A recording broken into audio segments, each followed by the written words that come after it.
ملالې دا پیغام ورکړی نوي ګل ته دی چې سیال کړی نړۍ سره ځانونه د سیالۍ موسم دی اولاد مولا د شر فساد نه په امان کې نه یو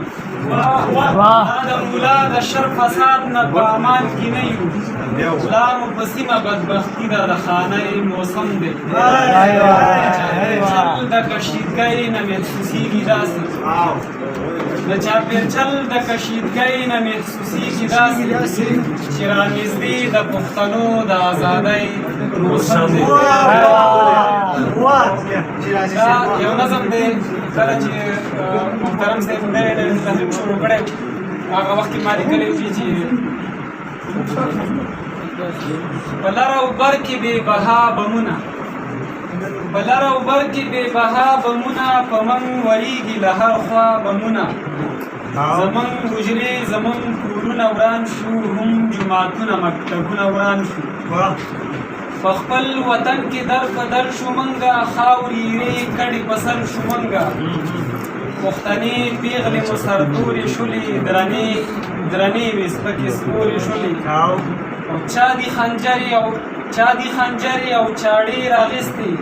چا راپسې تورې نیزې راغستې چا رانه بوزي چا غوږونه پرې کړل چا رانه خپې او چا لاسونه پرې کړل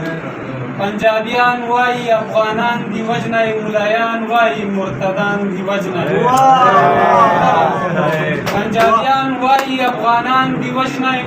ملایان وایي مرتدان دی وجنی او موږ لره چا هم احتجاج ونه کړو د قتل عام راله چا جاج ونه کړو موږ لره چا هم احتجاج ونه کړو د قتل عام راله چا جاج ونه کړو او لږ شان خپل دا مشران وګورئ دغه د تشې خولې نران وګورئ زموږ په وینو سیاست کوي دوی څنګه نازړه شان مذمت کوي دوی